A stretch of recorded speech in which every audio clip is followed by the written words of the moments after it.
Энэ авилга гэдэг юм бол зүгээр нэг юм төрийн албаа агчид ерөөсө тэрүүхэндээ шудраг бус үйлдэл хийгээд байгаа тухайн асуудал биш юм байна.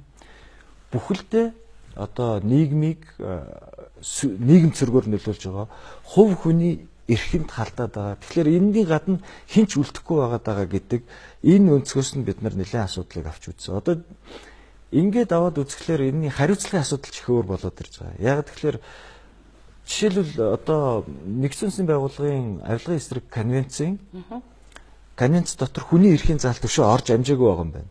Тэгэхээр энэ авилга гэдэг хүний эрхийг зөрчөөд эхлэх юм бол энээс гарах хариуцлага чинь бас өөр болоо явж байгаа байхгүй. Жишээлбэл хүний эрхийн одоо юрисдикц гэж ярьдаг те тэр одоо шүүх өөртөө харьяалал тогтоогоод асуудал шийдэх.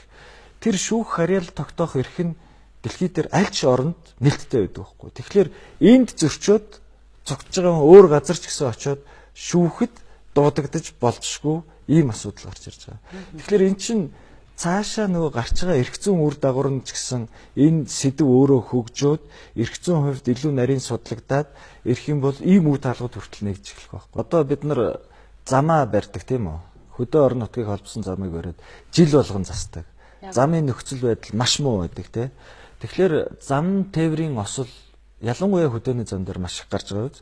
Хүн сайн замтай гэж удаад хурдлагдаг гэтэл гинт нөх гарч ирдэг.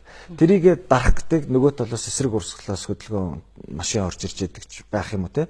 Тэгэхээр энэ муу замаас үүдээд зам тээврийн осол хэрэг гарч байна. Гэтэл муу зам байгаа үндэс нь авилга. Тийм үү? Замын мөнгөний тал нь нөгөө авилгад явчихад байгаа те.